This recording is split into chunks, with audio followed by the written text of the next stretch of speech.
میں علیزہ صفدر مارچ 2003 لاہور کے شہر میں پیدا ہوئی۔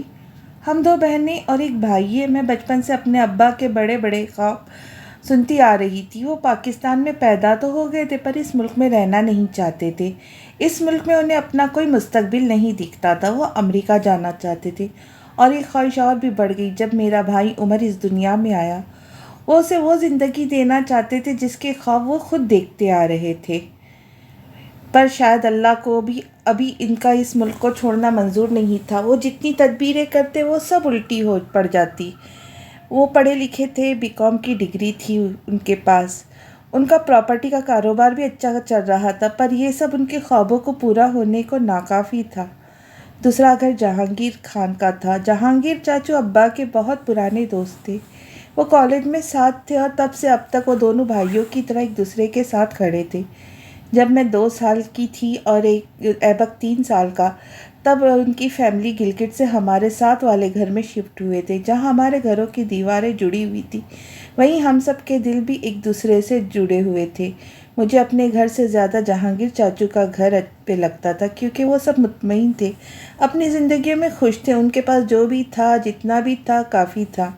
میں نے 2 سال کی عمر سے ہی ایبک کے پیچھے چلنا شروع کیا تھا، نہ جانے کیوں اور کیسے، پر وہ پہلے ہی دن سے میرا گاڈ فادر بن بیٹھا تھا۔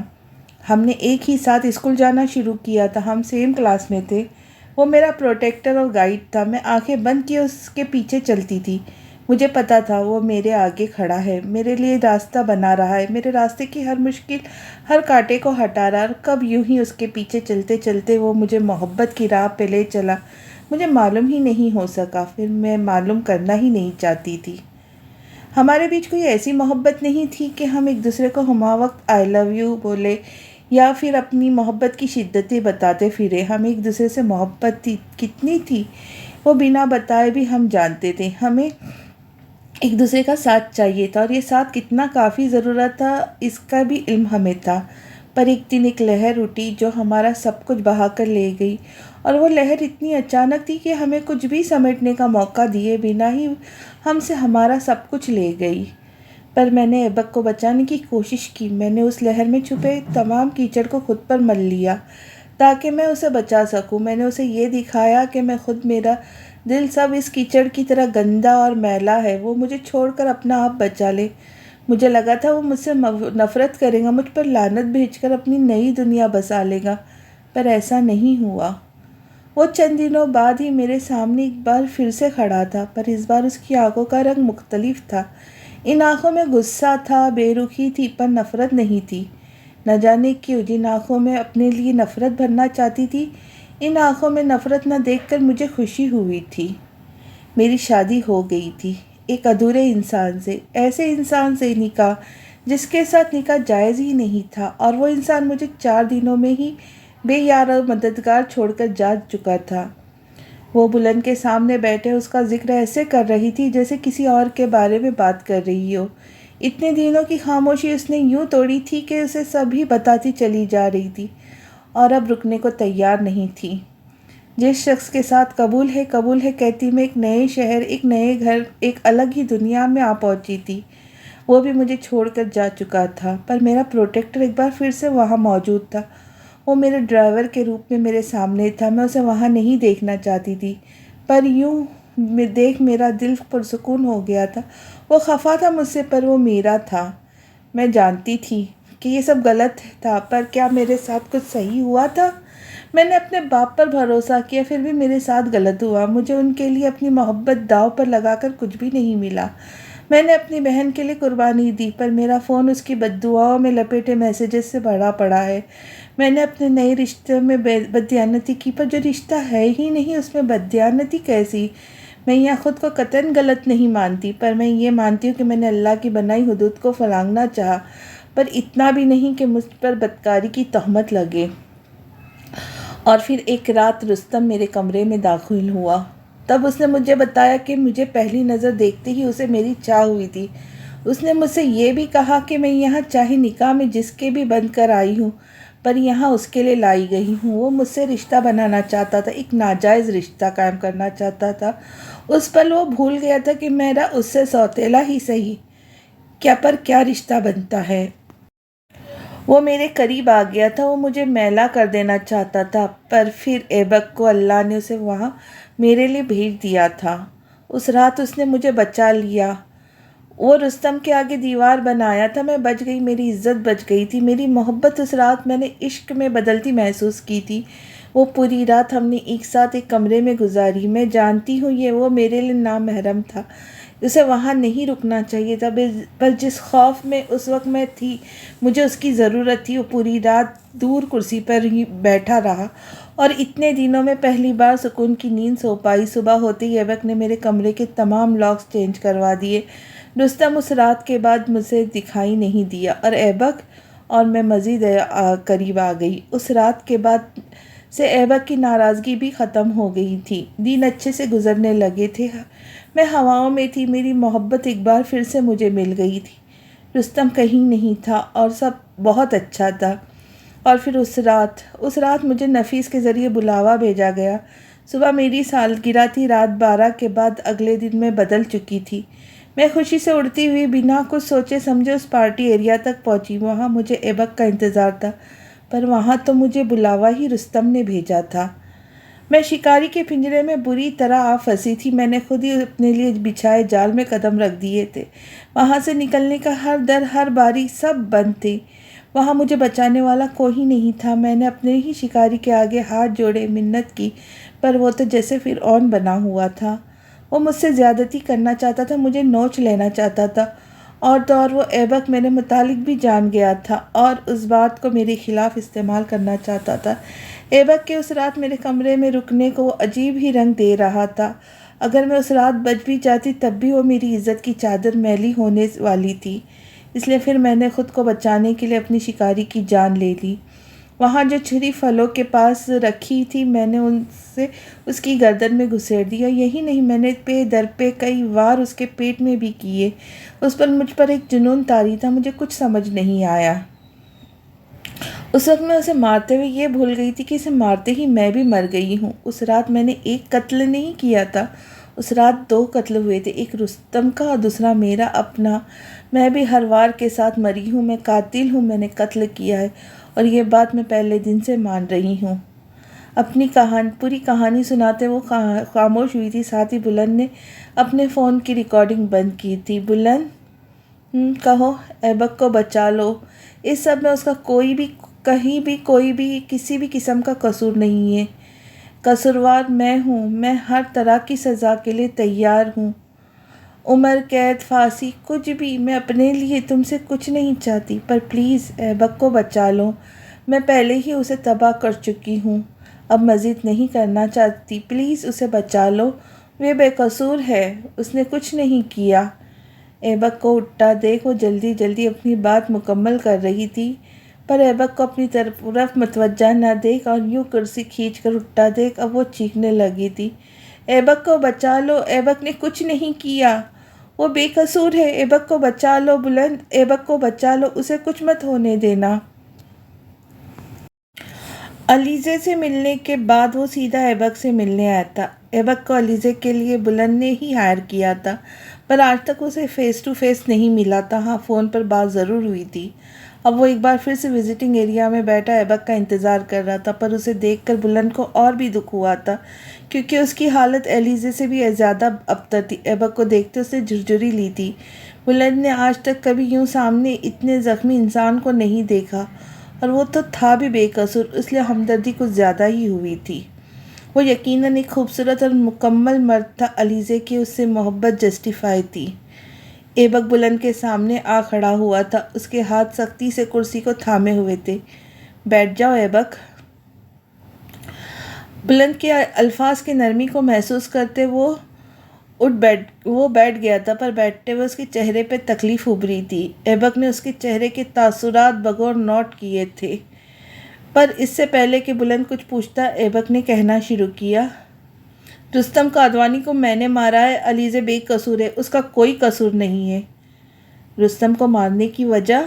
میں نے رستم کی بہت قیمتی گھڑی چرائی تھی اور وہ یہ بات جان گیا تھا، وہ پولیس کو بلانا چاہتا تھا اور میں اسے روکنے کی کوشش کر رہا تھا، پر جب وہ میری بات نہ مانا تو میں نے وہ چھری پہلے اس کے پیٹ پر اور پھر گردن پہ دے ماری۔ میرا یقین کرو یہاں کوئی بھی میری بات نہیں سن رہا، تم پلیز علیزے کو بچا لو۔ پتہ نہیں کیوں یہ سب میں اسے اس میں پھنسا رہے۔ ایبک وہ سب تفصیلات اس تک پہنچا رہا تھا جو اسے جسمانی ریمانڈ کے وقت ملی تھی۔ وہ ان معلومات کو جیسے جوڑ سکتا تھا جوڑ کر بتا رہا تھا، اسے بس بلند کو قائل کرنا تھا۔ کون سی گھڑی تھی ویسے؟ کیا؟ ایبک کے بدلتے تاثرات پر بلند مسکرایا تھا۔ میں پوچھ رہا ہوں کون سی گھڑی چرائی تھی؟ ایپل واچ تھی، لیٹسٹ والی۔ ایبک کی بات پر وہ ہنسا تھا اور اس قدر دل کھول کر ہنسا تھا کہ آنکھوں کے گوشے بھیگ گئے تھے۔ یہ محبت کی کون سی قسم ہے؟ کیا تم کیا کہہ رہے ہو؟ میں نے آج تک ایسی محبت نہیں دیکھی۔ ایک محبت میرے باپ کی میرے ماں سے تھی، حاکم اور محکوم کی سی محبت۔ پھر ایک محبت رستم کی تھی میری ماں سے، وہ لالچ میں بسی محبت تھی۔ پھر چند ایک وہ محبتیں تھی جو میں نے دیار غیر میں دیکھی، ہوس میں لپٹی ہوئی، صرف جسموں کو پا لینے تک کی محبت۔ مجھے آج تک ایسی محبت نہیں دکھی جو اب میں دیکھ رہا ہوں۔ دیکھو میرے اور علیزے کے بیچ میں کچھ نہیں ہے، نہ پہلے تھا نہ اب۔ تم اسے اس سب سے نکال لو اور یہاں سے لے جاؤ، وہ بے قصور ہے۔ رستم نے کبھی بھی ایپل واچ یوز نہیں کی، انفیکٹ وہ گھڑی پہنتا ہی نہیں تھا۔ پھر تم نے کیسے چرا لی؟ بلند نے اسے لاجواب کیا تھا۔ وہ میں دیکھو اب کی بار وہ کچھ آگے ہو کر سرگوشیانہ انداز میں مدعوہا علیزے سے ہی قتل ہوا ہے، پر میرا یقین کرو اس کا کوئی ایسا مقصد نہیں تھا، اس بات کی میں گواہی دے سکتا ہوں۔ ایک رات پہلے بھی وہ علیزے کے کمرے میں زبردستی گھس آیا تھا، اس کی گندے نظریں تھیں علیزے پر۔ میں نے ہی کمرے کے تمام لاکس چینج کروائے تھے۔ میرا یقین کرو اس دن جو بھی ہوا وہ 100% سیلف ڈیفینس میں ہی ہوا ہوگا۔ تو یہ بات بتاتے نا پولیس کو، انہیں کیوں نہیں کہا؟ کیوں پٹتے رہے اتنا؟ رستم کو یہ عام آدمی نہیں تھا، میں کچھ بھی کہوں تو یہ سب مان لیں گے، یہ تو بس ہم دونوں کو قاتل ثابت کرنا چاہتے۔ میں نے سب قبول بھی کر لیا، پر یہ چاہتے ہیں میں یہ بھی کہوں کہ علیزے بھی میرے ساتھ ملوث تھی۔ کیا تم جانتے ہو تمہارے پیرنٹس یہاں کراچی میں ہی تم سے ملنا چاہتے، پر تم سے ملنے نہیں دیا جا رہا ہے؟ اپنے پیرنٹس کے نام پر وہ سر جھکا گیا تھا۔ تم اکلوتی اولاد ہو ان کی، کیوں انہیں اکیلا کرنا چاہتے ہو یہ الزام خود پر لے کر؟ تمہیں کیا لگتا ہے میں یہاں سے نکل گیا بے قصور ثابت ہو گیا تو کیا تم میں زندوں میں شمار ہوں گا؟ مجھے زندہ لاش دیکھ کر بھی میرے ماں باپ پل پل مریں گے، سو ایسے ہی صحیح۔ ٹھیک ہے، آئی تھنک اب مجھے چلنا چاہیے، کل تمہارے پیرنٹس کو تم سے ملوانے کے لیے بھجوا دوں گا۔ اینڈ ڈونٹ وری، وہ میرے پاس ہے، ان کی ٹینشن مت لینا۔ اپنے فون پر کچھ ٹائپ کرتے وہ اسے انفارم کرتا اٹھ رہا تھا، اس کے قدم دروازے کی سمت تھے۔ علیزے کو بچا لو بلند، وہ معصوم ہے، اسے اس سب سے بچا لو بلند، سب الزام لینے کو تیار ہوں، پر اسے کچھ نہیں ہونا چاہیے۔ تم سن رہے ہو بلند بخت، وہ تمہاری بیوی ہے، وہ پاک اور صاف ہے، اس نے کچھ غلط نہیں کیا۔ اپنے پیچھے آتی ایبک کی پکار پہ وہ مسکراتے جب لب گنگنائے تھے، عاشقی بازی ہے تاش کی، ٹوٹے بنتے وشواس کی۔ 4 اپریل کی صبح 2 بجے سورج کی کرنیں کادوانی ولا پر پھیلائے ہوئے تھی۔ ہر وقت سناٹے اور سکوت میں گھرے رہنے والے کادوانی ولا میں پچھلے کچھ دنوں سے آنے والوں کا تانتا بندھا ہوا تھا۔ بڑے بڑے سیاست دانوں سے لے کر بزنس مینز، بیوروکریٹس، انڈسٹریلسٹ، عمرہ کون تھے جو رہ گیا تھا رستم کادوانی کے افسوس کے لیے آنے میں۔ ناظرین صاحبہ صبح 10 بجے سفید ساڑی میں ملبوس ڈرائنگ روم میں اپنی ویل چیئر پہ بیٹھی اندر داخل ہوئی تھی، جہاں ان کی عدت میں ہونے کی غرض سے بیچ میں شفون کا سفید پردہ لگایا گیا تھا۔ ہر آنے والے مرد حضرات سے وہ اس پردے کے پار سے ملتی تھی، جبکہ خواتین ان سے ملنے کے لیے اس پردے کو کراس کرتے ان تک آنے کی اجازت رکھتی تھی۔ 31 اپریل کی صبح بلند بخت بھی پاکستان آ پہنچا تھا، پر جتنا رائتا پھیل چکا تھا اس سب کے باعث اسے ابھی تک ناظرین کادوانی کے سامنے حاضری دینے کا موقع مل نہیں سکا تھا، نہ ہی اسے کسی قسم کی کوئی جلدی تھی۔ پر آج 4 اپریل کی رات وہ ان سے سامنے کے لیے تیار تھا۔ کچھ فائلز پر آخری نگاہ گھماتے انہیں اپنے دائیں ہاتھ میں تھامتے وہ اپنے کمرے سے باہر نکلا تھا، اور پھر سیڑھیاں اترتے وہ اس کمرے کے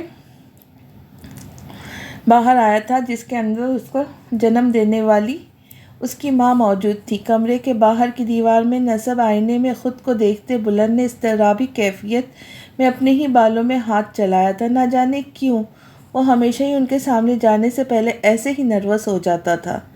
ایک گہری سانس کھینچتے دروازے کی نوب کو گھماتے وہ اندر داخل ہوا تھا، جہاں نازنین کی نرس انہیں سوپ پلانے میں مصروف تھی۔ بلند کو دیکھتے ہی بے اختیار نازنین کادوانی کی نظریں ساکت ہوئی تھی۔ ان کے سامنے کھڑا ان کا بیٹا وہ بالکل وقت کا سایہ معلوم ہو رہا تھا۔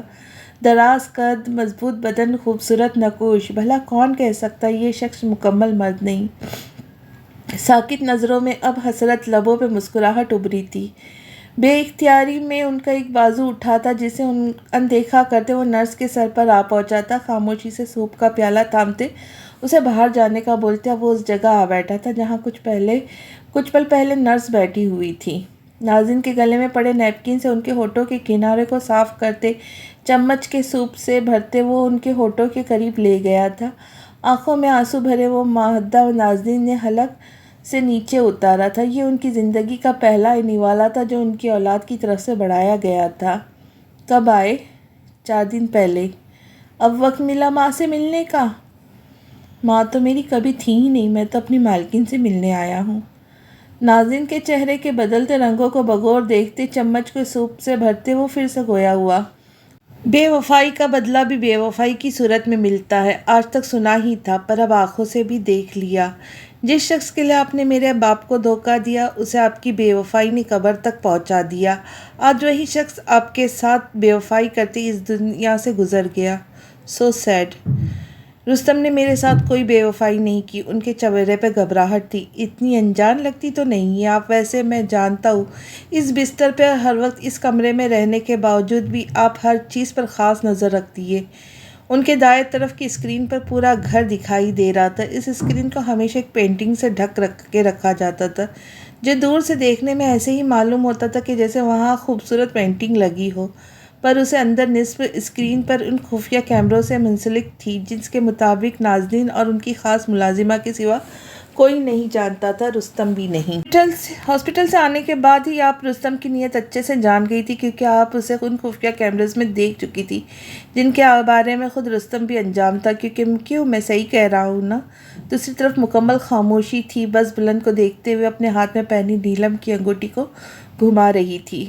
یہی نہیں، آپ تو رستم کو اس کالے دھندے سے بھی واقف تھی جو وہ سیاست کے آڑ میں کر رہا تھا۔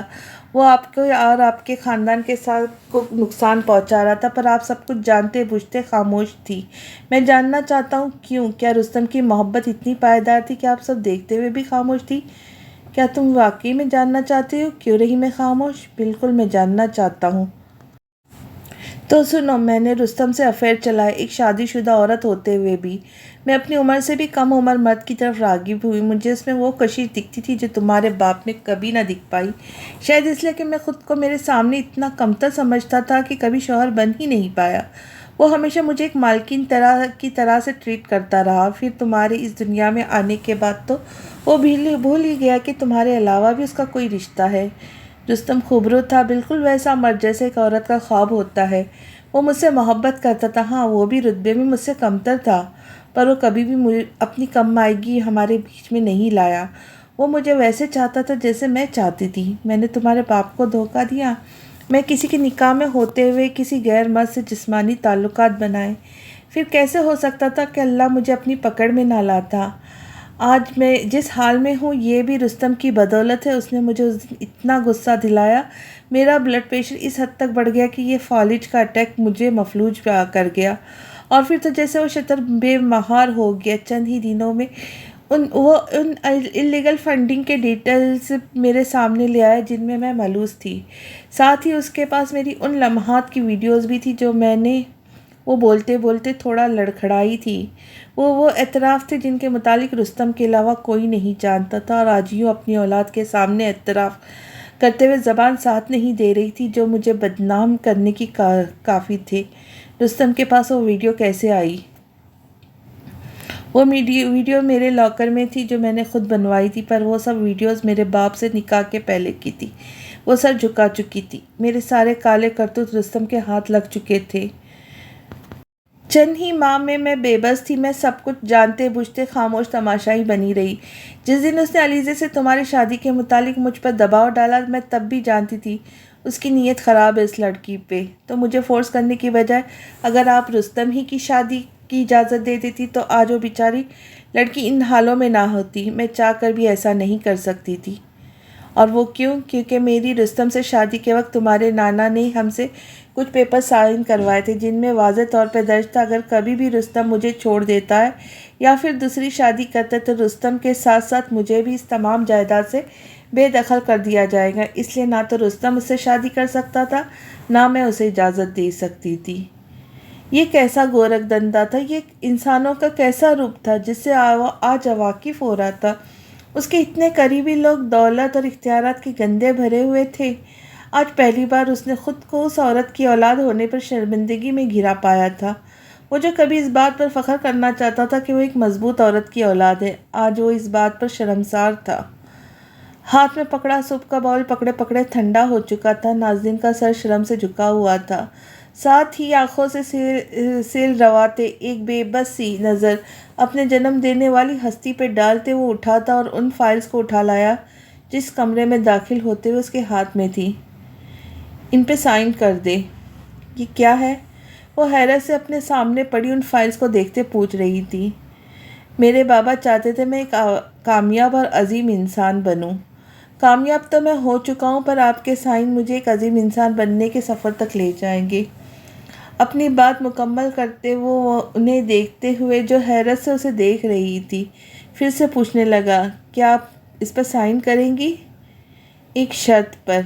اور وہ کیا؟ پہلے تم کہو کہ ممی اس پہ سائن کر دیں. ایک آس کے دیپ جلائے وہ چمکتی آنکھوں سے اسے دیکھتے ہوئے التجائیہ کہہ رہی تھی. بلند نے انہیں دیکھتے ہوئے گہری سانس لی تھی پر اس نے وہی لفظ دہرائے تھے جیسے ناظرین نے کہا تھا. بلند کے منہ سے نکلے الفاظ سنتے انہوں نے روتے ہوئے ایک بار پھر سے اپنا بازو پھیلایا تھا جسے ہمیشہ کی طرح نظر انداز کرنے کی بجائے بلند ان کی آغوش میں جا سمایا تھا. وہ روتے ہوئے والہانہ انداز میں اسے چوم رہی تھی. بلند کی پیدائش کے بعد آج پہلی بار وہ اس پر ممتا کو محسوس کر پا رہی تھی، اپنی پیاس بجھا رہی تھی. وہ جو بھی تھا جیسا بھی تھا ان کی اولاد تھا، ان کی جگر کا ٹکڑا تھا. وہ آج پہلی بار زندگی میں بلند کو یوں خود سے لگائے اپنے دل کو سکون سے بھرتا ہوا محسوس کر رہی تھی. 6 اپریل رات 8 بجے نیوز چینل پہ چلتے پروگرام کے بیچوں بیچ بریکنگ نیوز کا ٹیگ چلنے کے بعد ایک پریس کانفرنس دکھائی جا رہی تھی جہاں ایک لمبائی میں پڑے میز کے پیچھے رکھی اونچی اونچی کرسیوں پہ 6 لوگ موجود تھے. گھروں میں موجود ٹیلی ویژن میں دیکھنے والے لوگ حیرت سے ان لوگوں کو دیکھ رہے تھے جن میں سے ایک چہرے سے وہ بالکل مکمل طور پر انجان تھے. اس نامعلوم چہرے والے شخص نے بسم اللہ پڑھتے ہوئے اپنی بات کہنا شروع کی. السلام علیکم، میرا نام بلند بخت قادوانی ہے. میں بخت قادوانی اور ناظرین قادوانی کا اکلوتا بیٹا ہوں. اپنے ساتھ کی نشست پر بیٹھی ناظرین کو دیکھتے بلند نے مانو تو سب کے سروں پہ بم پھوڑا. وہاں موجود سب لوگوں میں واضح ہلچل دیکھی گئی تھی. ساتھ ہی گھروں میں بیٹھے ٹیلی ویژن پر دیکھنے والوں نے اپنے اپنے ٹیلی ویژن کے والیوم کو بڑھایا. اس بات کو سنتے ہی ایک رپورٹر نے سوال داغا، سر اگر آپ ان کے بیٹے ہیں تو اتنے سالوں سے آپ کہاں تھے؟ ایک اور جانب سے سوال پوچھا، کیوں آج تک کوئی بھی آپ کے متعلق جان نہیں پایا؟ رپورٹر کے سوال پر ناظرین کے ماتھے پر پسینہ آیا تھا. وہ نہیں جانتی تھی کہ بلند کیا کہنے والا ہے اور اس سب کے بعد لوگوں کا کیا ریئیکشن آنے والا ہے. آپ پلیز سب ایک ایک کر کے سوال کریں اور یہ بات بھی یاد رکھیں کہ ہم سب یہاں رستم قتل کیس کے سلسلے میں اکٹھے ہوئے ہیں. سر آپ آج تک منظر عام پر کیوں نہیں آئے؟ آج تک یہ بات کوئی کیوں نہیں جانتا کہ آپ ان کی اولاد ہیں؟ آج سے 28 سال پہلے جب میں اس دنیا میں آیا، مطلب میری پیدائش کے وقت، کچھ ایسے اندرونی دشمنوں سے میرے پیرنٹس کو خطرہ تھا جس کے باعث میری پیدائش کو چھپایا گیا اور اس بات کو لوگوں تک پھیلایا گیا کہ قادوانیز کے یہاں مردہ بچہ کی پیدائش ہوئی ہے. اگر آپ میری پیدائش کے وقت کے اخبار چیک کریں تو آپ کو میری بات کی سچائی معلوم ہوگی. میرے پیرنٹس نے یہ سب میری حفاظت کے لیے کیا تھا اور مجھے اس بات پر کوئی شکوہ نہیں ہے. بلند کے جواب کے بعد ناظرین کے چہروں کا سکون دیدنی تھا. سر، کیا علیزہ صفدر آپ کی اہلیہ ہے؟ جی، علیزہ سے میری شادی چند ماہ پہلے ہی ہوئی اور وہ میری اہلیہ ہے۔ سر، کیا واقعی میں رستم قادوانی کا قتل آپ کی اہلیہ کے ہاتھوں ہوا ہے؟ بدقسمتی سے یہ بات سچ ہے، علیزہ نے ہی رستم کو قتل کیا ہے، پر ان سب باتوں میں سب سے اہم بات یہ کہ اس نے ایسا کیا کیوں؟ اپنے سامنے بیٹھے لوگوں پہ ایک نظر ڈالتے اور پانی کی بوتل کا ڈھکن کھولتے وہ اسے پینے لگا تھا۔ ساتھ ہی نظر ان کاغذات پر بھی تھی جسے بخت قادوانی کے بہترین وکیل دوست بلند کو دکھاتے ہوئے کچھ سمجھا رہے تھے۔ ایک مختصر وقفے کے بعد بلند نے اپنا سلسلہ کلام وہیں سے جوڑا تھا۔ میں اپنی شادی کے 4 دن بعد ہی امریکہ واپس چلا گیا تھا۔ اتنے جلدی جانے کی وجہ میرا وہ کام تھا جو میں وہاں پر کرتا تھا، میرا بزنس۔ علیزہ چونکہ یہیں رک گئی تھی کیونکہ وہ اپنی تعلیم مکمل کر رہی تھی، اینڈ سیکنڈ وہ میری والدہ کے پاس رکنا چاہتی تھی، اور چونکہ میں بھی ایسا ہی چاہتا تھا، سو مجھے کسی قسم کا کوئی ایشو نہیں تھا۔ اب پیچھے لگی اسکرینز پر کچھ قانونی صفوں کے ویژولز کے ساتھ کچھ پکچرز بھی چلنے لگی تھی۔ آپ سب لوگ کافی عرصے سے ان ثبوتوں کے پیچھے تھے جو رستم کے کیے گئے پکے کاموں کے بعد یہ سب آپ کے ہاتھ نہیں لگ سکا تھا۔ جی ہاں، رستم ہیومن ٹریفکنگ کے کاموں میں ملوث تھا اور یہ بات علیزہ جان گئی تھی۔ یہ سب ثبوت بھی اسی کے اکٹھے کیے گئے ہیں جو وہ بہت جلد منظر عام پر لانے والی تھی، پر چونکہ وہ رستم کی نظروں میں آ گئی تھی، سو رستم نے اسے راستے سے ہٹانے کا سوچا، پر اس سے پہلے کہ وہ علیزہ کو نقصان پہنچاتا، علیزہ نے اپنے سیلف ڈیفنس میں رستم کی جان لے لی۔ جو بھی ثبوت یہاں اس وقت آپ کو فراہم کر رہے یہ ہم عدالت میں بھی پیش کر چکے ہیں۔ ان ثبوتوں کو دیکھتے وہاں سب کھلبلی سی مچ گئی تھی۔ یہی نہیں، اور بھی بہت سے کالے کام رستم نے میری ماں اور ان کی پارٹی کو یوز کرتے ہوئے کیے جس پر ہم کافی شرمندہ ہیں۔ سر، پولیس کا تو یہ بھی کہنا ہے کہ علیزہ کا ان کے ڈرائیور کے ساتھ افیئر ہے۔ مجھے افسوس ہے کہ ہماری پولیس کا یہ کہنا ہے۔ میری علیزہ سے جو بھی تفصیلی ملاقات ہوئی اس میں انہوں نے مجھے بتایا کہ یہ سب رستم کا بچھایا ٹریپ تھا۔ اس رات جب رستم سے ان کی آخری ملاقات ہوئی جس میں رستم ان سے وہ ثبوت لینا چاہتا تھا، اس میں رستم نے خود یہ اعتراف کیا کہ اگر علیزہ نے یہ ثبوت اسے نہ دیے تو وہ اس طرح اسے بلیک میل کرے گا۔ ساتھ ہی یہ بھی کہا کہ اگر وہ رستم کے راستے میں آئی تو اسے کہیں منہ دکھانے کے لائق نہیں چھوڑے گا۔ پولیس کو جو موبائل جائے وقوع سے ملا وہ فون علیزہ کا ہی نہیں، سو الزام انتہائی گھٹیا اور بے بنیاد ہے۔ کیا آپ کو نہیں لگتا آپ کے پیرنٹس کو آپ کی موجودگی اتنے سالوں تک چھپانی نہیں چاہیے تھی؟ میری 14ویں سالگرہ کے موقع پر میرے پیرنٹس مجھے انٹروڈیوس کروانے والے تھے، پر بدقسمتی سے میرے بابا کی ڈیتھ ہو گئی اور پھر رستم کی ممی سے شادی پر میں بہت خفا تھا اور اس ملک سے ہی جا چکا تھا، تبھی اتنے سال بیچ میں آ گئے۔ کیا اب آپ پاکستان آ گئے ہمیشہ کے لیے؟ جی، اب میں یہیں رہنے والا ہوں۔ میری ممی کو اور اس پارٹی اور اس ملک کو میری ضرورت ہے اور اس سب کے لیے اپنا بیسٹ دینا چاہتا ہوں۔ تو کیا آپ یہ پارٹی جوائن کرنے والے ہیں؟ جی بالکل ایسا ہی ہے۔ کیا آپ سب کے پاس اور کوئی سوال ہے؟ نہیں سر، ہم سب عدالت میں اس کیس کو فالو کر رہے، سو ہم سب بہت کچھ جانتے ہیں۔ عدالت کا فیصلہ کب تک آ رہا ہے اس پر آپ کچھ بتائیں۔ چونکہ آپ کا یہ سوال آخری ہے، سو میں بتاتا چلوں، عدالت کا فیصلہ 2 دن بعد آنے والا ہے۔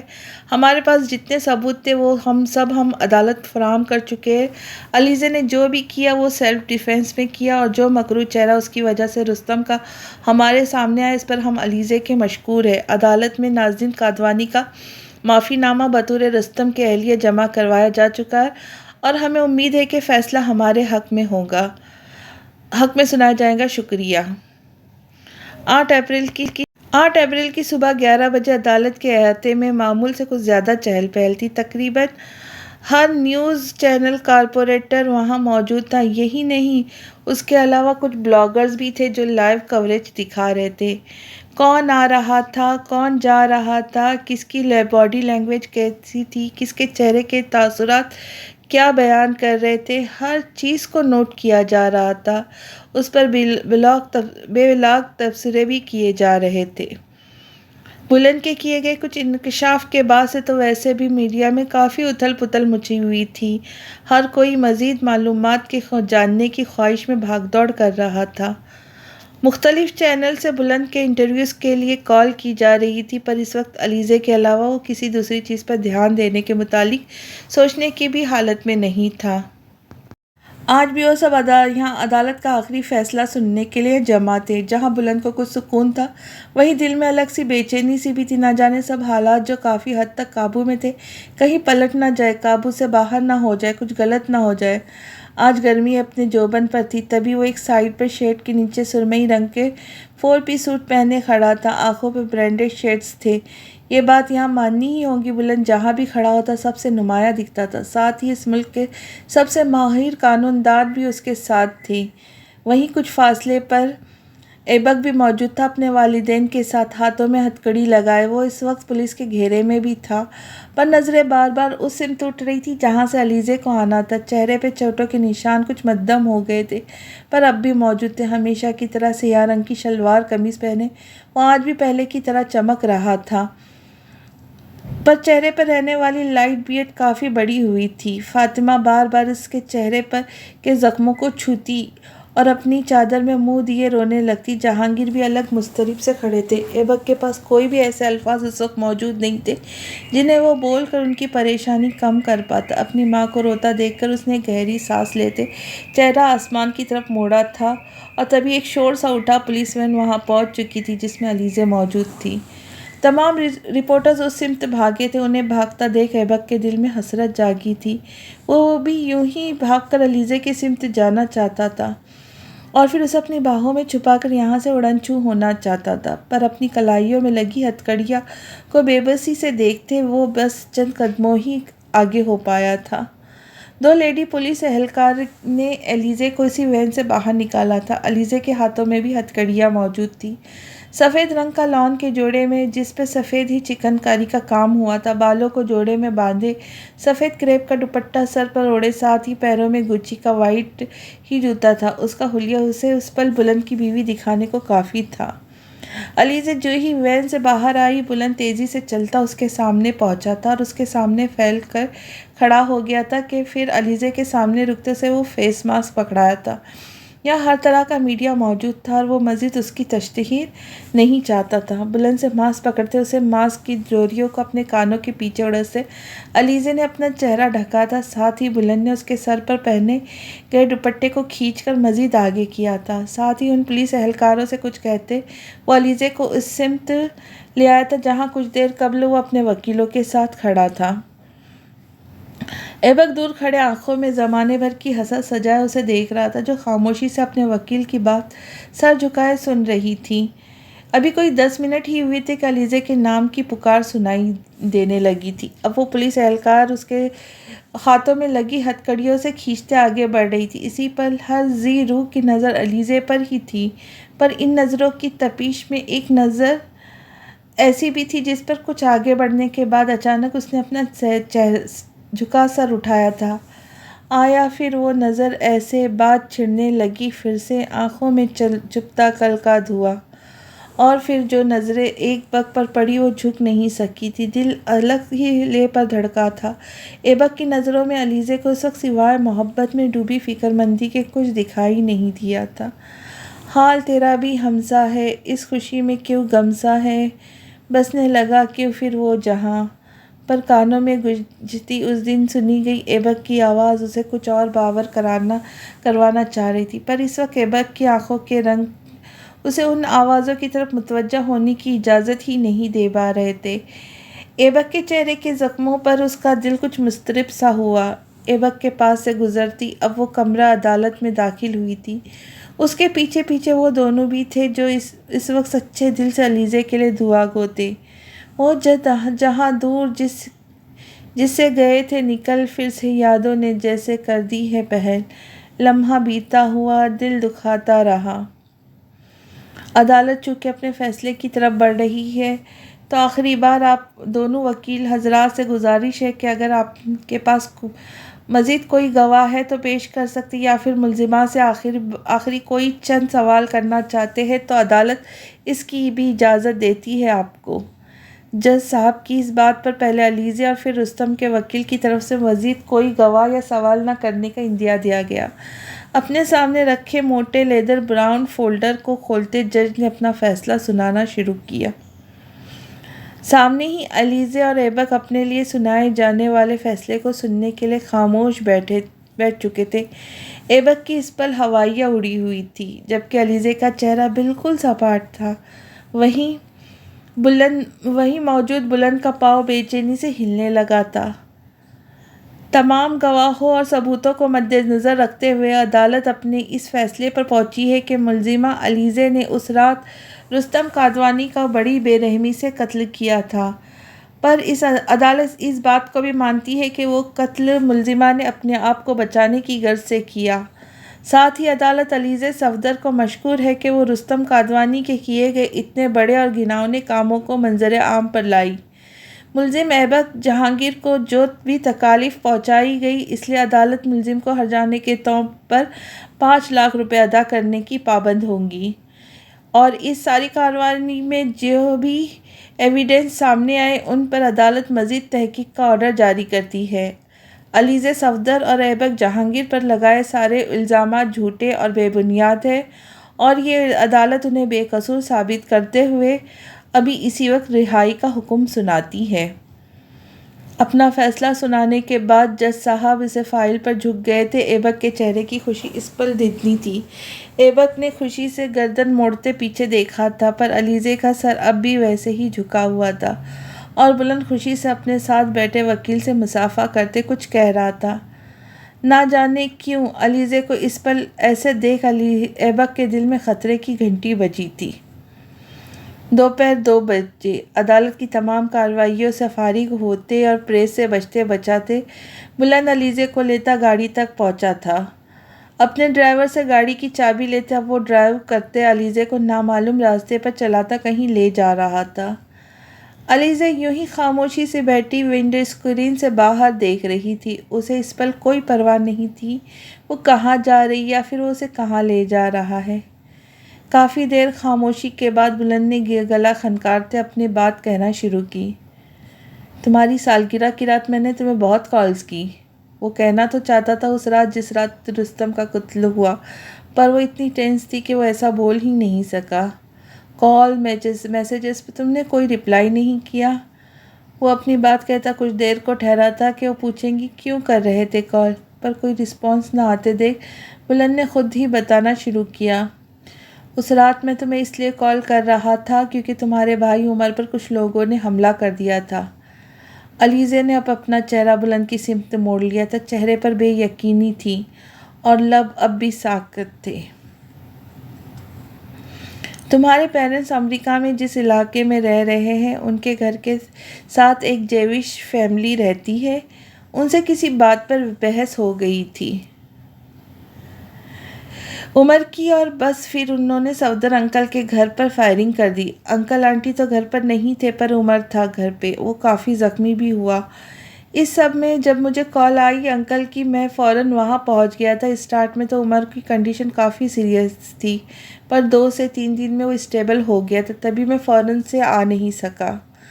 وہ جو فکر مندی سے اس کی سمت مڑی بلند کی بات سن رہی تھی، بات کے مکمل ہوتے ہی سیٹ سے ٹیک لگاتے ڈھیلے سے انداز میں بیٹھ گئی۔ اس سب واقعے کے بعد ہو سکتا ہے تمہارے پیرنٹس واپس پاکستان آ جائے۔ وہ انگریزوں کا ملک ہے جہاں پہلے ہی مسلمانوں کے لیے نفرت رکھی جاتی ہے، اور امریکہ میں جو ویلیو یہودیوں کی ہے وہ مسلمانوں کو شاید کبھی نہیں مل سکتی۔ وہ اپنی سناتے خاموش ہوا تھا، دونوں ہاتھ اسٹیئرنگ پہ جمے ہوئے تھے، ساتھ ہی وہ اپنے سامنے لگے فون پر نیویگیشن آن کیے آگے بڑھ رہے تھے۔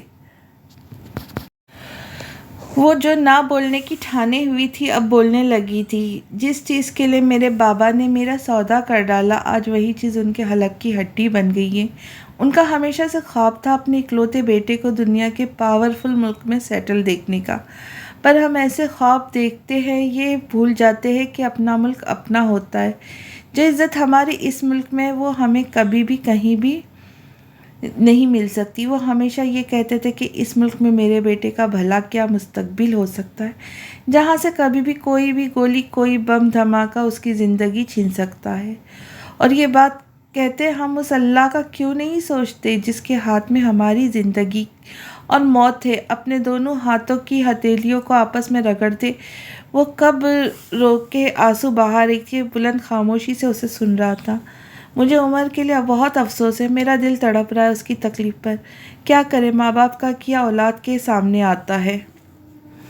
کچھ دیر کے وقفے کے بعد وہ اپنی بھیگی آنکھوں کو رگڑتے ہوئے ایک بار پھر سے گویا ہوئی۔ تم بہت اچھے انسان ہو بلند، تمہارے جیسے بیٹے پر یقیناً تمہارے والدین کو فخر ہونا چاہیے۔ علیزہ کے الفاظ پر ایک تلخ مسکراہٹ بلند کے لبوں کو چھو گئی تھی۔ تم نے مجھے قاتل سے ہیرو بنا دیا، یہ کہتے اب کی بار وہ مسکرائی تھی۔ تم ہو ہیرو علیزہ، تم نے بہت تکلیف اٹھائی ہے، بہت کچھ سہا ہے، اس سب میں کہیں نہ چاہتے ہوئے بھی میں بھی وجہ رہا ہوں، اس بات کے لیے میں شرمندہ ہوں۔ اگر تم خود کو قصوروار مانتے بھی ہو تو تم نے اتنے بہترین طریقے سے اس سب کا ازالہ کر دیا ہے بلند کہ اب تم پہ کہیں کوئی الزام نہیں بچتا۔ ابھی وہ مزید کچھ کہتی کہ بلند کو ایئرپورٹ کے قریب گاڑی لے جاتے ہیں علیزہ نے پوچھا، ہم یہاں کیوں آئے ہیں؟ کیا ہم کہیں جا رہے ہیں؟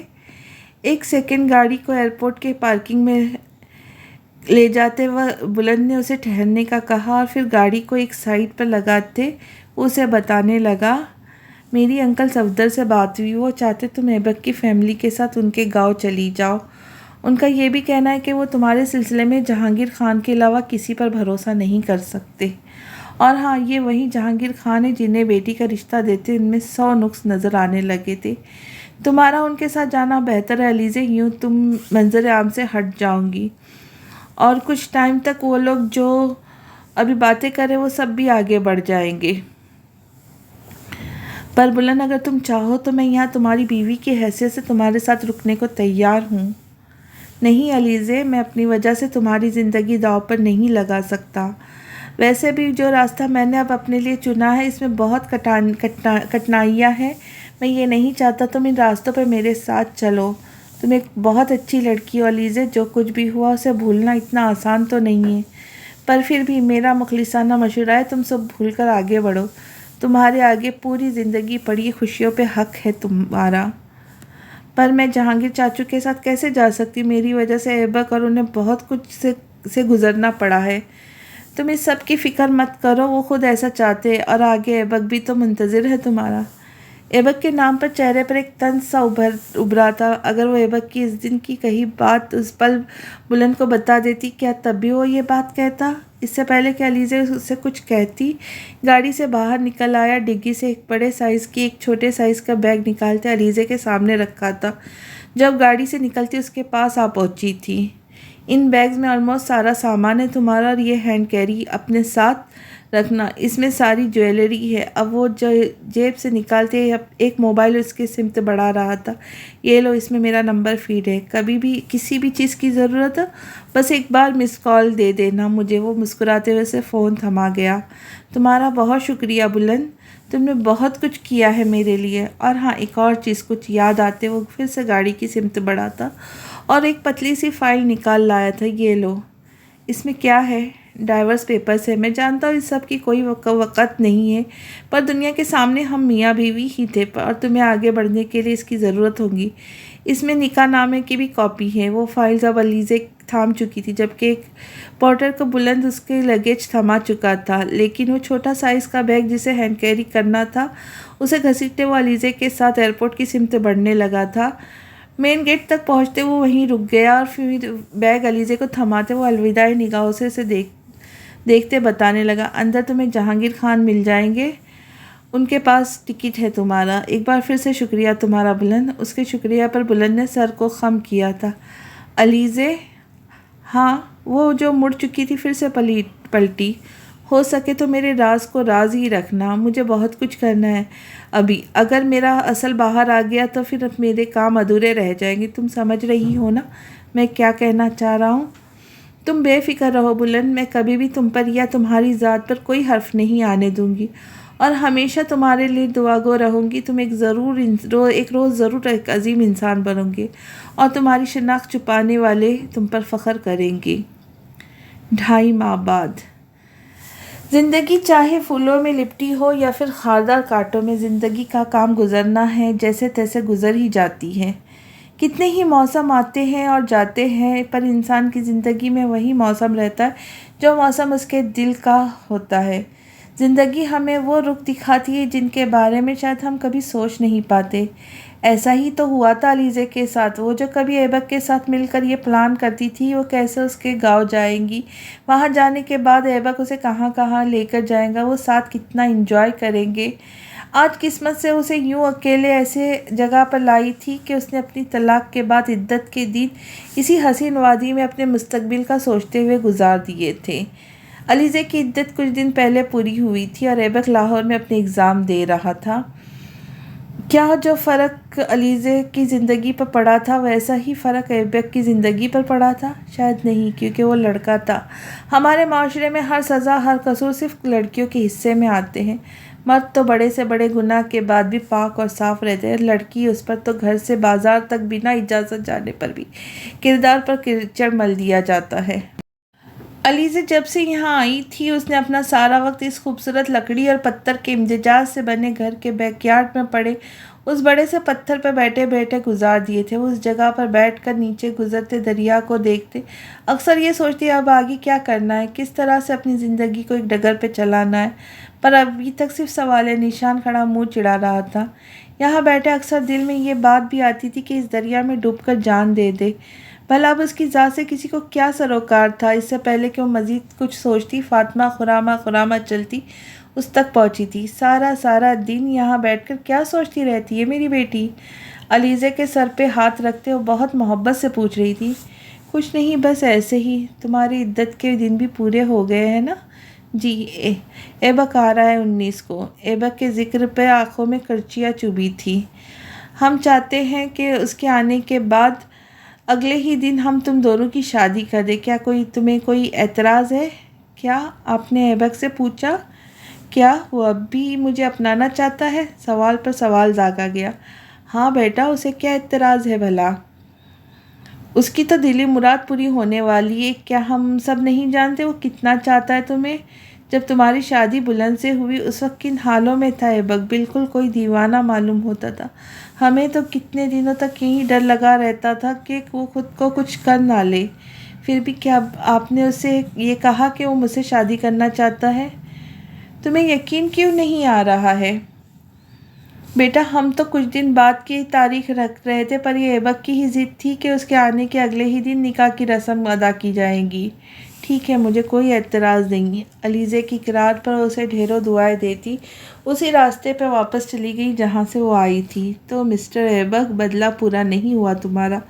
اور پورا بھی کیسے ہوتا؟ وہ تو سب تو بیچ میں ہی رہ گیا، بلکہ اب تو ایک بہانہ اور بھی مل گیا تمہیں مجھ سے بدلہ لینے کا کہ میری وجہ سے تم جیل گئے، اتنا تشدد سہنا پڑا۔ چلو میں تمہیں اب کی بار ایک اور موقع دیتی ہوں بدلہ پورا کرنے کا۔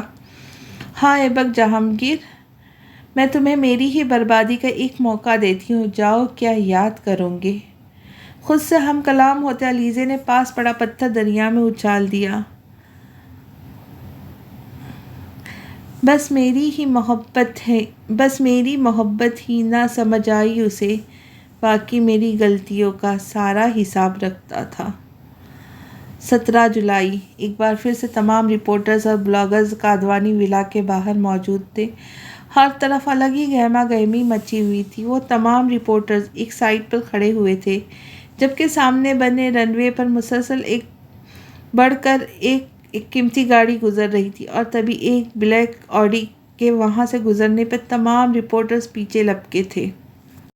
اس گاڑی میں سے گرے شلوار قمیض پہنے بلند بخت کادوانی اترا تھا۔ گاڑی کی پچھلی طرف کے بائیں دروازے سے اترنے کے بعد وہ گھومتا ہوا دائیں سمت آیا تھا، اور وہاں کا دروازہ کھولتے اس نے نازنین کادوانی کو اتحاد سے باہر نکالتے اس ویل چیئر پہ بٹھایا تھا جسے ڈرائیور لیے کھڑا تھا۔ انہیں ویل چیئر پر بٹھانے کے بعد اس چیئر کو گھسیٹتے وہ رپورٹرز کے سامنے آیا تھا، جہاں رپورٹرز کھٹاکھٹ تصویریں کھینچنے لگ گئے تھے۔ ویل چیئر پر بیٹھی نازنین کے چہرے پہ ایک الگ ہی خوشی اور تسلی دکھائی دے رہی تھی۔ رپورٹرز کے پاس سے ہوتے اب وہ آگے بڑھ رہا تھا۔ کچھ لوگ کھڑے ان پر پھولوں کی پتیاں بکھیر رہے تھے۔ وہ انہیں مسکراہٹ پیش کرتے اب آگے اسٹیج کی سمت بڑھایا تھا۔ اسٹیج پہ پہنچ کر مائک تھامنے کے بعد اب وہ اپنے سامنے کرسیوں پر بیٹھے لوگوں سے مخاطب تھا۔ آپ سب کی آمد کا بے حد شکریہ۔ یہ میری چھوٹی سی کاوش ہے جس میں میں آپ سب کو شامل کرنا چاہتا ہوں۔ مجھے یہ بتانے میں بے حد خوشی ہوگی کہ میں نے اپنا گھر کادوانی پیلس اپنے معاشرے کے ان لوگوں کے لیے وقف کر دیا ہے جنہیں ہم نے صرف ناچنے، گانے یا پھر بھیک مانگنے کے لیے رکھ چھوڑا ہے۔ وہاں موجود سب لوگ خوشی سے تالیاں بجانے لگے۔ یا ہم ان تیسری جنس کے لوگوں کو رہائش فراہم کریں گے جنہیں ان کے اپنے ہی دھتکار دیتے ہیں۔ ساتھ ہی ہم کادوانی پیلیس کے پارٹی ایریا کو ان سب کی زندگیوں کی کارآمد بنانے کے لیے انہیں ہنر سکھائیں گے۔ اس بات کو سنتے ہی سب پھر سے دیوانہ وار تالیاں بجانے لگے تھے۔ ساتھ ہی یہاں یہ سب جیسے چاہے ویسے وہاں رہ سکیں گے۔ انہیں اپنی شناخت کو چھپانے یا اپنی ذات کو دبانے کی کوئی ضرورت نہیں ہوگی، نہ ہی انہیں کسی بھی قسم کے تمسخر کا نشانہ بنایا جائے گا۔ یہاں میں ایک اور بات بھی مینشن کرنا چاہوں گا۔ یہاں صرف ان لوگوں کی بات ہو رہی ہے جنہیں اللہ نے اس جنس میں پیدا کیا ہے، نہ کہ وہ لوگ اپنی مرضی سے اللہ کی ناراضگی مول لیتے ہوئے اپنی شناخت بدل رہے ہیں۔ ہماری حکومت اس صوبے میں قائم ہے اور ہم نے اسے اسمبلی میں اپنے ان لوگوں کے لیے کوٹا سسٹم بھی اپروو کروا لیا ہے۔ اب یہ لوگ اس معاشرے میں باعزت زندگی گزار سکیں گے۔ پورا لان ایک بار پھر تالیوں سے گونج اٹھا تھا۔ یہ سب شروعات ہے، ہم آگے جو بھی جیسا بھی ہو اس ملک اور اس قوم کے بہتری کے لیے کر سکے ہم ضرور کریں گے۔ میں جانتا ہوں بہت سے مشکلات ہمارے سامنے کھڑی ہیں، پر ہم آہستہ آہستہ ضرور ان مشکلات کو پار کر لیں گے انشاءاللہ۔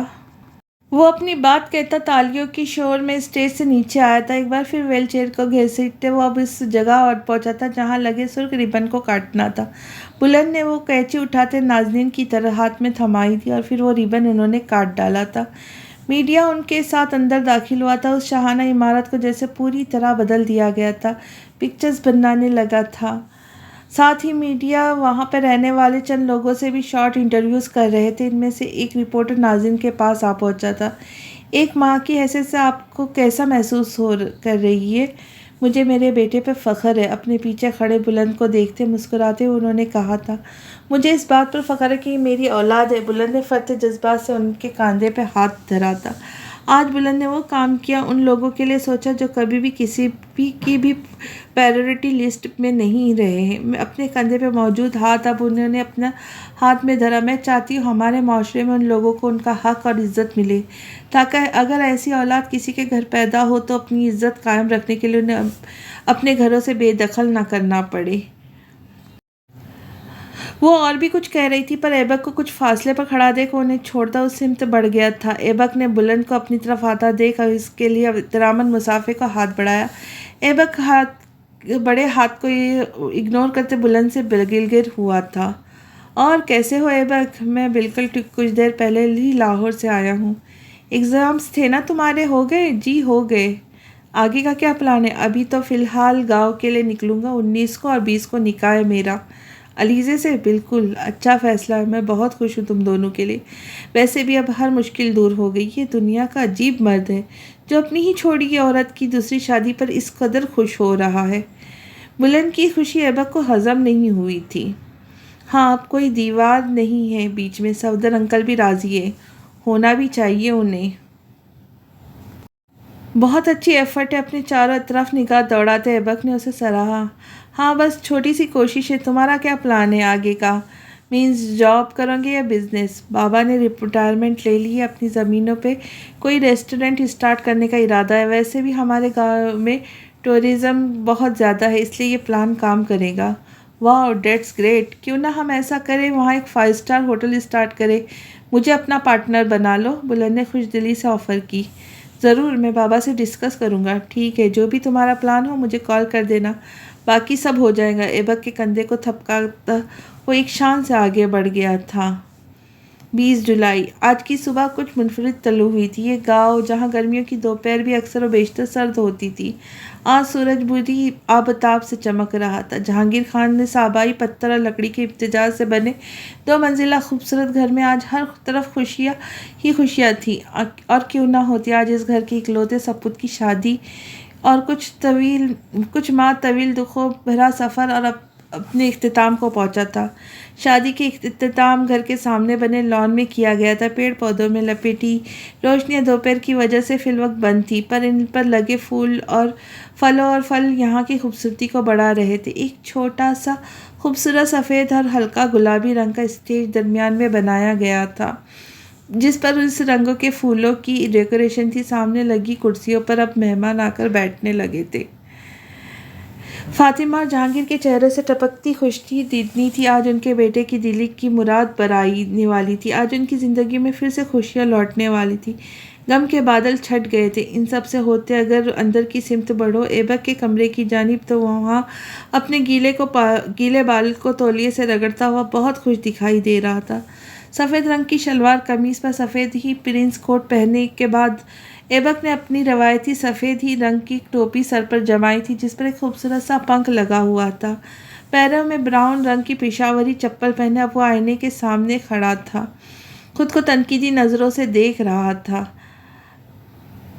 اب اپنی تیاری سے مطمئن ہونے کے بعد ایبک نے روم چیئر پر رکھا گیلا تولیہ اٹھاتے ایک نظر اپنے کمرے میں ڈالی تھی، جسے صبح سے وہ سمیر اور اپنے کچھ کزنز کے ساتھ خالی کرنے میں مصروف رہا تھا۔ اب وہ علیزے کو اپنی زندگی میں خوش آمدید کہنے کے لیے بالکل تیار تھا۔ ایک نظر کمرے پہ ڈالنے کے بعد دروازہ بند کرتا وہ باہر نکل آیا تھا۔ ایبک کے کمرے سے ہوتے اب وہ سیڑھیاں نیچے آتے ہیں، جہاں بائیں طرف کے بنے کمرے میں علیزے موجود ہے۔ جس دن سے وہ اس گھر میں آئی تھی، یہی کمرہ اس کی آماجگاہ رہا تھا۔ جو لڑکیاں کچھ دیر قبل یہاں علیزے کو بنانے سنوارنے میں مہو تھی، اب باہر جا چکی تھی۔ علیزے اس قبل بالکل تنہا تھی۔ نہ جانے کیوں ہاتھ ٹھنڈے پڑ رہے تھے۔ رہ کے وہ دن یاد آ رہا تھا جب وہ بلند کی دلہن بنی تھی۔ اس پل دماغ بالکل ماؤد تھا، اور آج بھی ذہن ساتھ دینے سے انکاری تھا۔ کمرے میں ایک سائیڈ پہ رکھے 2 سیٹر صوفے پر بیٹھے علیزے نے اپنے پہنے گئے سفید رنگ کے جوڑے پر ہاتھ پھیرتے خود کو ماضی کی یادوں میں جاتا محسوس کیا۔ ایبک، میں تو یہ بات سوچ کے خوش ہوتی ہوں کہ جب ہمارا نکاح ہوگا تو میں سفید جوڑا پہنوں گی۔ تھینک گاڈ کہ تمہاری طرف رواج ہے، ورنہ ہماری سائڈ پہ تو سفید رنگ پہننا اچھا شگن نہیں مانا جاتا۔ دور کہیں سے علیزے کو اپنی ہی آواز آتی سنائی دی تھی، پھر اپنے پہنے گئے سفید کپڑوں پر چلتا ہاتھ تھم گیا تھا۔ فاطمہ چچی نے یہ ڈریس دیتے ہوئے بہت جوش سے یہ بات اس کے گوش گزار کی تھی کہ یہ جوڑا ایبک پسند کر کے لاہور سے لایا تھا۔ بھلا بدلہ پورا کرنے کے لیے کی جانے والی شادیوں میں کون اتنی محنت کرتا ہے؟ یہ بات سوچتے ہی ایک زہر خون سی مسکراہٹ لبوں پہ دوڑ گئی تھی۔ کیا میرے ساتھ کچھ بھی اچھا بھی ہوگا؟ کیا یہ سزا جو چلتے ہی جاری کبھی ختم بھی ہوگی؟ کیا میری زندگی میں کچھ صحیح بھی ہوگا؟ ایسے کون سے گناہ ہوگے جن کے گھن چکر سے میں نکل نہیں پا رہی ہوں؟ کیا میری کہانی کی ہیپی اینڈنگ ہو پائیں گی؟ اپنے بیڈ پہ سیج کو دیکھتے دل کی دھڑکن مزید بڑھ گئی تھی۔ ابھی وہ منفی سوچیں خود پہ مزید طاری کرتی کہ دروازہ کھولتے فاطمہ اور جہانگیر خان 3 اور بزرگوں کے ہمراہ اندر داخل ہوئے تھے۔ جہانگیر خان کے ہاتھ میں نکاح نامہ تھا اور علیزے کے ہمراہ کرسی گھسیٹتے بیٹھ چکے تھے۔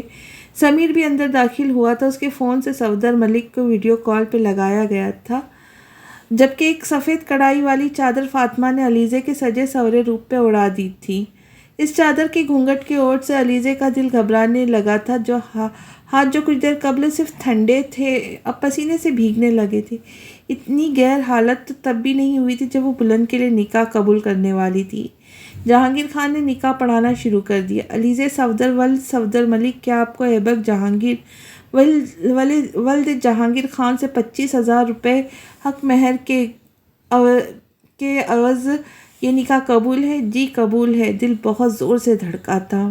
پھر سے وہی لفظ دہرائے گئے تھے، جی قبول ہے۔ اب کے دل نے ایک بیٹ مس کی تھی۔ آخری بار پھر سے ان لفظوں کو دہرایا گیا تھا، قبول ہے۔ دل سینہ توڑ کر باہر آنے کو مچلا تھا۔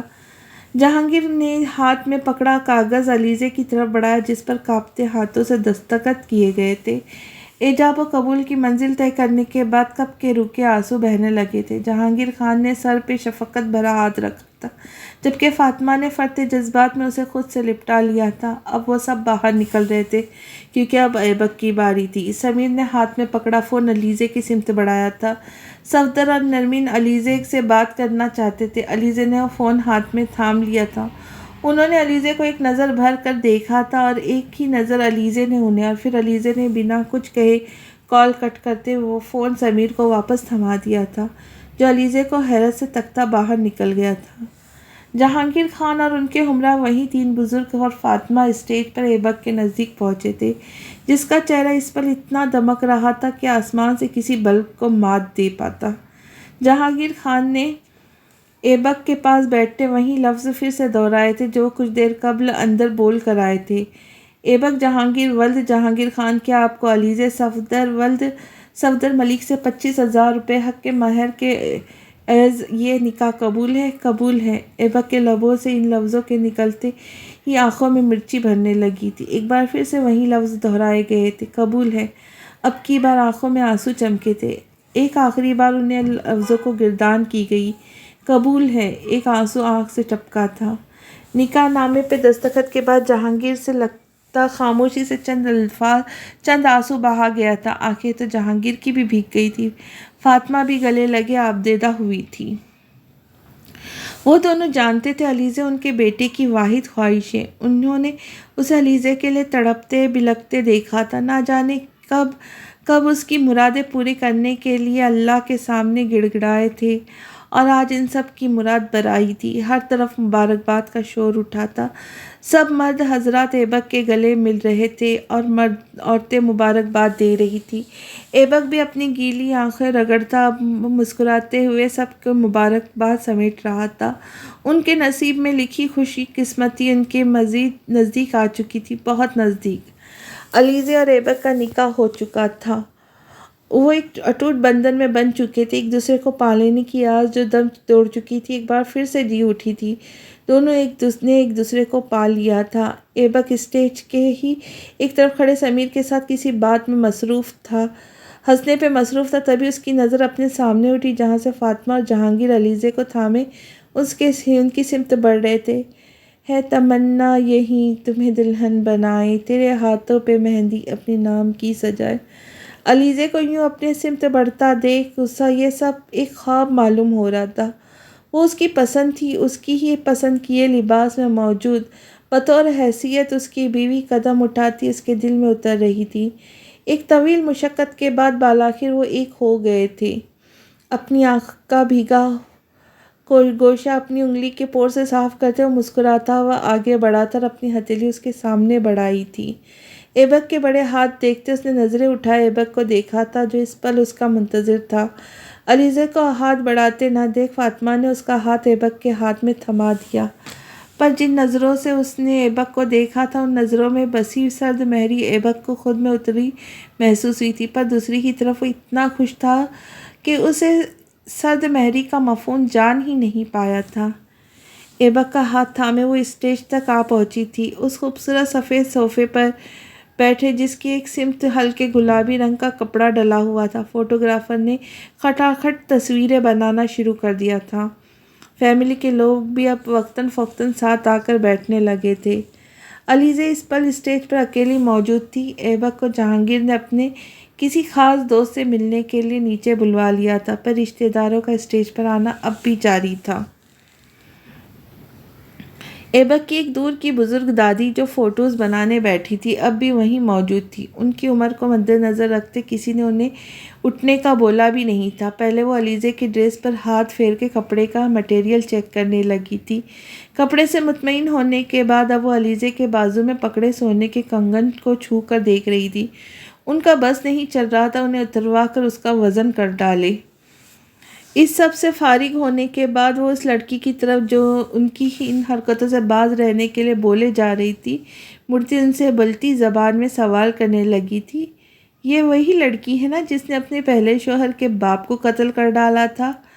وہ اس بات سے بالکل انجان تھی کہ جسے وہ پنجابی لڑکی سمجھ کر اس کے سامنے بول رہی ہے وہ برسوں بلتی فیملی کے ساتھ رہی ہے اور ان کی زبان سمجھتی ہے۔ ہاں وہی ہے۔ جہانگیر کو کیا ہو گیا جو اپنے اکلوتے کنوارے بیٹے کے لیے یہ قاتلہ اور مطلقہ ہی نظر آئی؟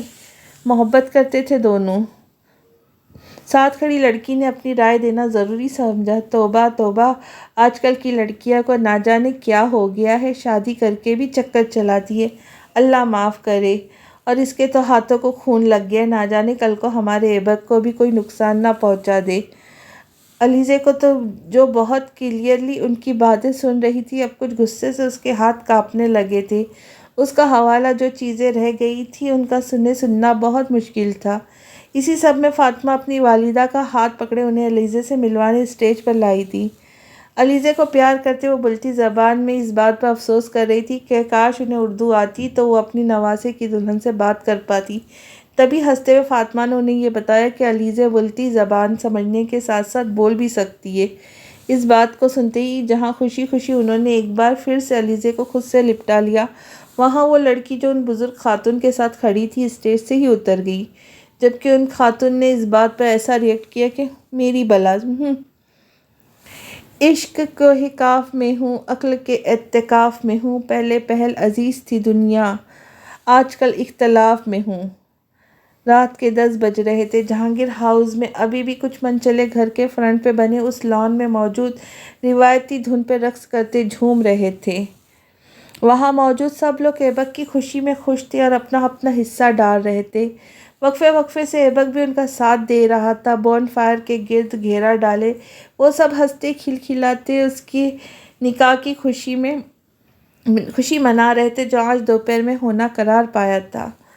ایک بار پھر سے ایبک کی ایک کزن نے اسے ڈانس کے لیے اٹھایا تھا، پر جہانگیر جو وہاں ایک سائڈ پہ کچھ ہی اپنی ہی عمر کے افراد کے ساتھ موجود تھے، ایبک کو اندر اپنے کمرے میں جانے کا حکم صادر کیا۔ ایبک کے اندر جانے کا سن ان منچلوں نے ہوٹنگ کی تھی، جس پہ وہ کچھ خجل سا ہوتا اپنی سفید شال کو جھٹکتے کندھے پہ پھیلاتا اندر کی سمت بڑھ گیا، جہاں اس کی متاع کل اس کے انتظار میں تھی۔ یہ وہ پل تھا جس کا کب سے اس کا انتظار تھا، آج آخر وہ وقت آ پہنچا تھا۔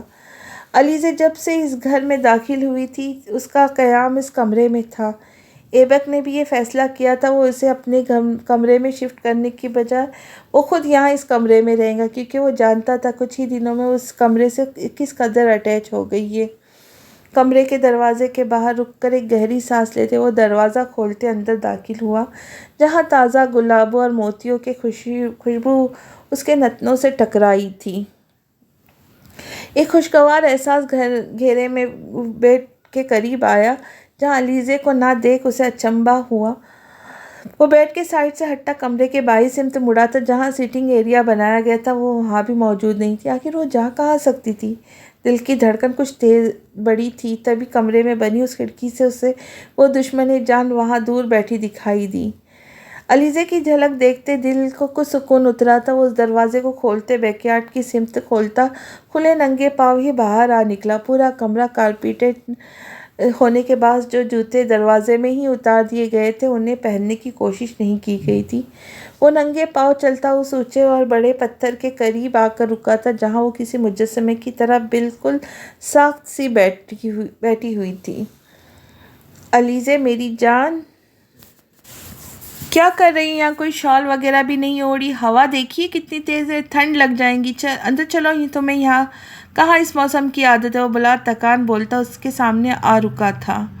علیزے کی نظریں اسی پل ایسی بیگانی جیسے وہ اپنے سامنے کھڑے شخص کو پہچاننے کی کوشش کر رہی ہو۔ علیزے ایبک نے اسے کندھے سے تھامتے اپنی طرف متوجہ کرنا چاہا۔ چلو اندر چلو، ساتھ ہی اسے پتھر سے کھینچتے نیچے لا کھڑا کیا۔ وہ اس کے سامنے بہت قریب کھڑی سرد نظروں سے اسے گھور رہی تھی۔ ایبک نے اپنے کندھے پہ ڈالی چادر اتارے اسے اوڑھائی تھی۔ ہاں چلو، ویڈیوز بھی تو بنانی ہے۔ وہ جیسے ایک خواب سے جاگی تھی، ساتھ ہی اس چادر کو ایک جھٹکے سے خود سے دور کرتے پھینکا تھا جس میں ایبک کی خوشبو بسی تھی۔ ویڈیوز؟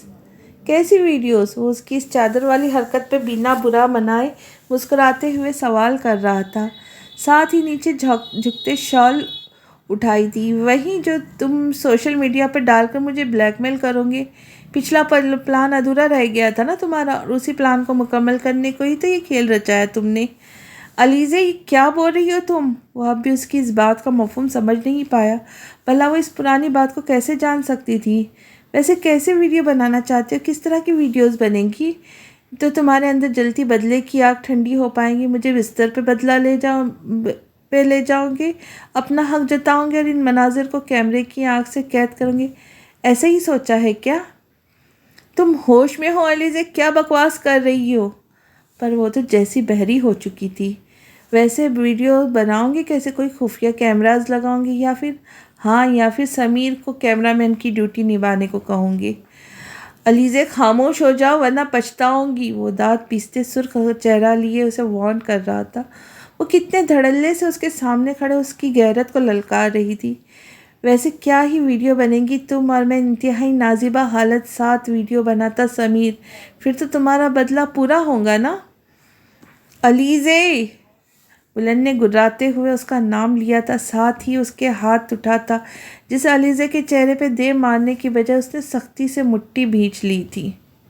وہ اس کے یوں ہاتھ اٹھا لینے پہ ویسے ہی تن کر کھڑی تھی۔ او مطلب مار پیٹ بھی بدلے کا حصہ ہوں گی؟ ویسے بنتا ہے، میری وجہ سے تمہیں جیل جانا پڑا، اتنی مار سہنی پڑی تو یہ تو بنتا ہے۔ چلو میں خود ہی اس سب کو جسٹیفائی کرتی ہوں۔ آئی ایم سوری، میں ایسا کرنے کا سوچ بھی نہیں سکتا علیزے، پر تم خود دیکھو تم کیا بول رہی ہو، وہ اس کے چہرے کو تھامتے محبت سے کہہ رہا تھا۔ وہ اب بھی خاموش نہیں ہوئی تھی۔ وہ بہت عرصے تک اپنے اندر پکنے والے لاوے کو بنا سامنے کھڑے شخص کے احساسات کو احساس کیے باہر نکال رہی تھی۔ میں نے سنا تھا کہ سرحد کے لوگ مرنے کو تیار ہوتے پر اپنی عزت پر حرف نہیں آنے دیتے۔ تم نے تو سب کا نام ڈبو دیا ایبک جہانگیر خان، بہت ہی ہلکے نکلے تم، بے غیرت نکلے تم، وہ اس کے کان کے قریب سرگوشی کرتے اسے للکار گئی تھی۔ اب یہاں ایبک کے صبر کی انتہا ہوئی تھی۔ اس سے پہلے کہ وہ مزید کچھ اول فول بکتی وہ اسے بازو سے کھینچتا اندر لے جانے لگا تھا۔ وہ بہت خوش قسمتی جو ان کے قدموں سے لپٹنے کو بےتاب تھی، حیرت سے انہیں جاتا دیکھنے لگی۔ وہ انتہائی غصے کے حالت میں تقریباً گھسیٹتے ہوئے اسے اندر لایا تھا۔ علیزے نے خود کو چھڑوانے کی کوشش ضرور کی تھی پر منہ سے کوئی آواز نہیں نکالی تھی۔ گھر پر مہمان موجود تھے اور اسے جہانگیر خان کی عزت بھی بہت عزیز تھی۔ اسے بیٹھ کے سامنے پڑے 2 سیٹر صوفے پہ پٹکتے انتہائی غصے میں ہاتھ مارتے ان پھولوں کی لڑیوں کو کھینچ ڈالا تھا جو بستر کے اوپر سجاوٹ کے طور پر لٹکائی گئی تھی اور جو ان کے حسین پلوں کی گواہ ہونے والی تھی۔ علیزے کے انداز سے میں اسے اس پل کوئی ڈر خوف نہیں تھا۔ وہ بالکل بے خوف سی سامنے بیٹھے اس غصے سے پاگل ہوتا دیکھ رہی تھی۔ اس نے اتنے سالوں میں آج پہلی بار اس کام اور کول رہنے والے شخص کو آگ بگولا ہوتے دیکھا تھا۔ پوری سیج خراب کرنے کے بعد بھی اس کا غصہ ٹھنڈا نہیں ہوا تھا۔ تبھی اپنے پاؤں سے بیٹھ کے سائڈ ٹیبل پر اسے 2-3 بار ٹھوکر مارتے اب اپنے دکھتے پاؤں کو ہاتھ سے دباتے وہ بستر پر بیٹھ گیا تھا۔ اپنے پیر کو ایک ہاتھ سے تھامے اس نے علیزے کو ایک نظر اٹھا کر دیکھا جو اس پل وہاں موجود تھی، کوئی دلچسپ تماشا دیکھ رہی ہو۔ اسے یوں پرسکون بیٹھا دیکھ ایک بار پھر سے غصے عہد آیا تھا۔ کانوں میں کچھ دیر قبل اس کے منہ سے خود کے لیے سنی گالی گونجنے لگی تھی۔ دل تو چاہ رہا تھا اس کا یہ پر سچا روپ تہس نہس کر دے، پر وہ اس کی محبت، اس کی پسندیدہ عورت تھی۔ بھلا وہ ایسا سلوک کہاں ڈیزرو کرتی تھی؟ وہ بھی اپنی شادی کی پہلی رات۔ ایک غصے سے بھری نظر اس پر ڈالتے اسے یوں ہی چھوڑتا وہ واش روم کی طرف بڑھ گیا۔ کمرے کی حالت بگڑنے کے بعد اس کا غصہ کم نہیں ہوا تھا۔ تبھی واش بیسن کے سائڈ پہ لگی ریک پہ رکھی ہر پروڈکٹ پہ ہاتھ مار کر نیچے گرا دی گئی تھی۔ باہر بیٹھی علیزہ آسانی سے اس کھٹر پٹر کی آوازیں سن پا رہی تھی۔ ایک اکتاہٹ بڑی نظر باتھ روم کے دروازے پر ڈالنے کے بعد اس نے صوفے کے پیچھے رکھے اپنے ہینڈ کیری کو ڈھکیلتے باہر نکالا تھا۔ وہ جو کچھ وہ ایبک سے کہنا چاہتی تھی وہ کہہ چکی تھی۔ باقی یہاں رہ کر اس کے اس بدلے کا حصہ بننے کا اسے کوئی شوق نہیں تھا۔ وہ یہاں سے جانے کا سارا پلان کر چکی تھی۔ جہانگیر خان کے کمرے سے ان کی جیب کی چابی چراتے بھی اس نے اپنے سوا کسی کا نہیں سوچا تھا، نہ ایبک کا، نہ ہی ماں کا جیسی محبت کرنے والی فاطمہ کا، نہ ہی جہانگیر چاچو کا۔ ویسے بھی بہت سوچ لیا سب کا، اب اپنی خوشی کو پہلے نمبر پر رکھنا تھا۔